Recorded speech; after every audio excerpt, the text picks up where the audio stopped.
Olá pessoal, tudo bem? Espero que vocês se encontrem bem, apesar do processo dolorido que tem significado essas 4 semanas de clausura, doída e não necessariamente doída, a depender de onde a gente se encontra e como se encontra nas nossas condições objetivas de vida.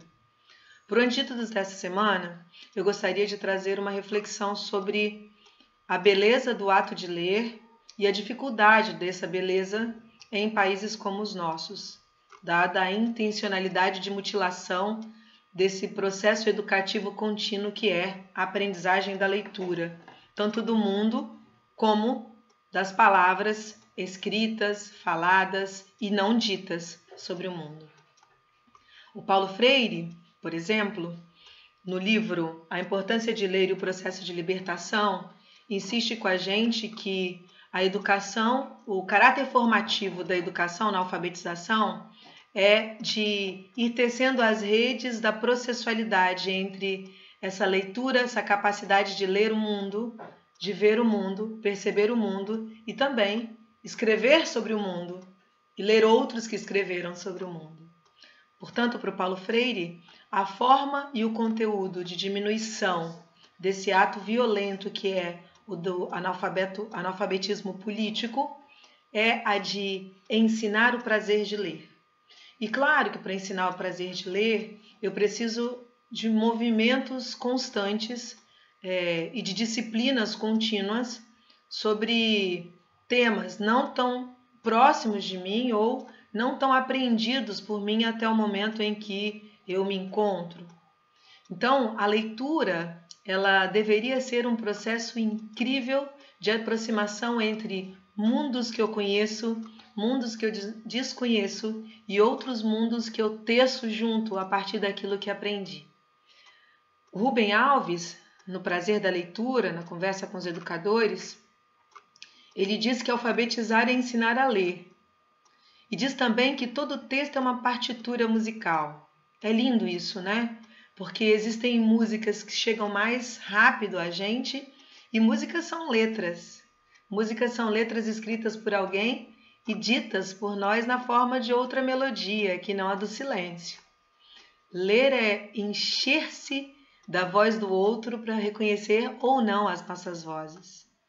Ler é aprender.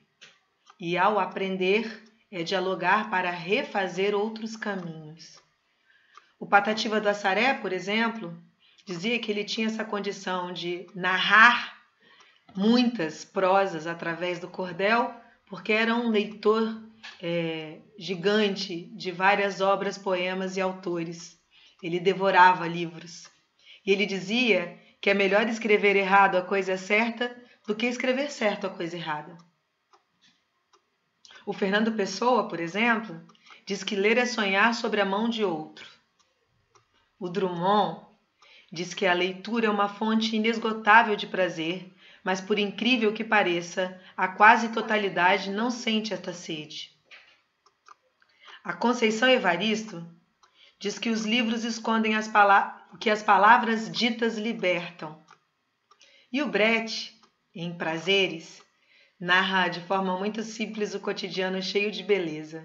Ele diz: o primeiro olhar da janela de manhã, o velho livro de novo encontrado, rostos animados, neve, o mudar das estações, o jornal, o cão, a dialética, tomar duche, nadar, velha música, sapatos cômodos, compreender, música nova, escrever, plantar, viajar, cantar, ser amável. A leitura é um processo interessante de fazer com que a gente navegue sobre mares ora revoltos, ora suaves. Ler é um exercício delicioso, inclusive da gente se encontrar com a gente mesmo na palavra de outras pessoas. Mas ler também é um processo difícil e, como tal, exige passo a passo, paciência, compreensão e um diálogo silencioso sobre o que o outro está querendo dizer que eu ainda não consegui compreender. Portanto, a leitura é um exercício de profundo silêncio, para que a gente, ao compreender aquele e aquela que escrevem, refaça nosso próprio processo de abrir a janela e ler o mundo. O Antônio Machado, um outro poeta maravilhoso, diz que misorros não sonorros porque veem, sonorros porque te veem.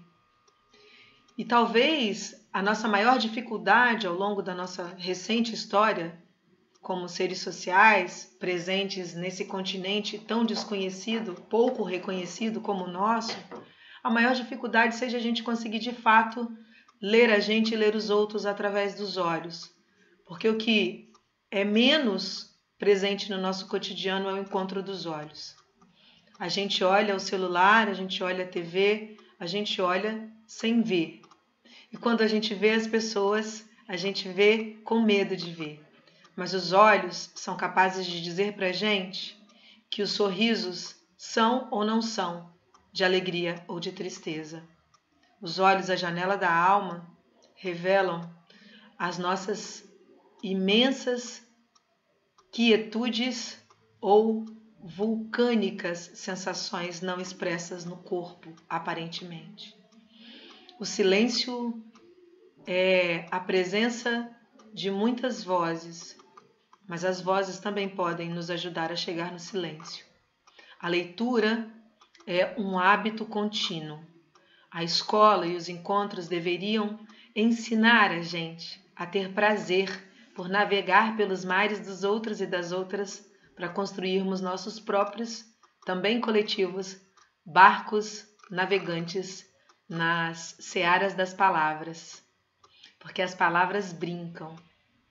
As palavras, por brincarem, constroem poesias. E as palavras que constroem poesias são aquelas que fazem da gente humanos mais humanos. A poesia, ela é tão bonita que dói às vezes, dependendo de como a gente se encontra. Então, no Antídotos de hoje, a gente quer reivindicar no livro dos abraços a palavra, o silêncio presente na palavra, a vírgula, as reticências, o ponto e vírgula, a exclamação, a interrogação, tudo isso está presente na leitura. Autores que chegam mais perto da gente no momento em que a gente se encontra e que a gente pode ter lido há tanto tempo atrás e quando volta neles encontra outras sensações. A leitura, o diálogo sobre a leitura, o silêncio após a leitura permitem a gente construir outros mundos muito mais belos, necessários e possíveis. O próximo antídoto será o antídoto de trazer um livro que é dos mais bonitos no meu presente, o do Saramago, A Caverna. Já já voltamos, com silêncio.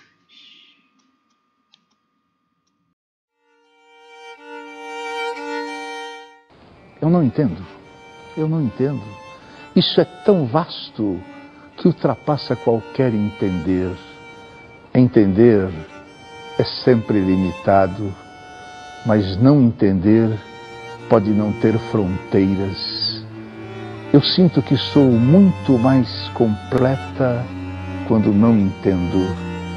Não entender do modo como falo é um dom. Não entender, mas não como um simples estado de espírito. Bom é ser inteligente e não entender. É uma bênção estranha, como ter loucura sem ser doido. É um desinteresse manso, uma doçura de burrice. Só que de vez em quando vem a inquietação. Eu quero entender um pouco, não demais, mas pelo menos entender que eu não entendo.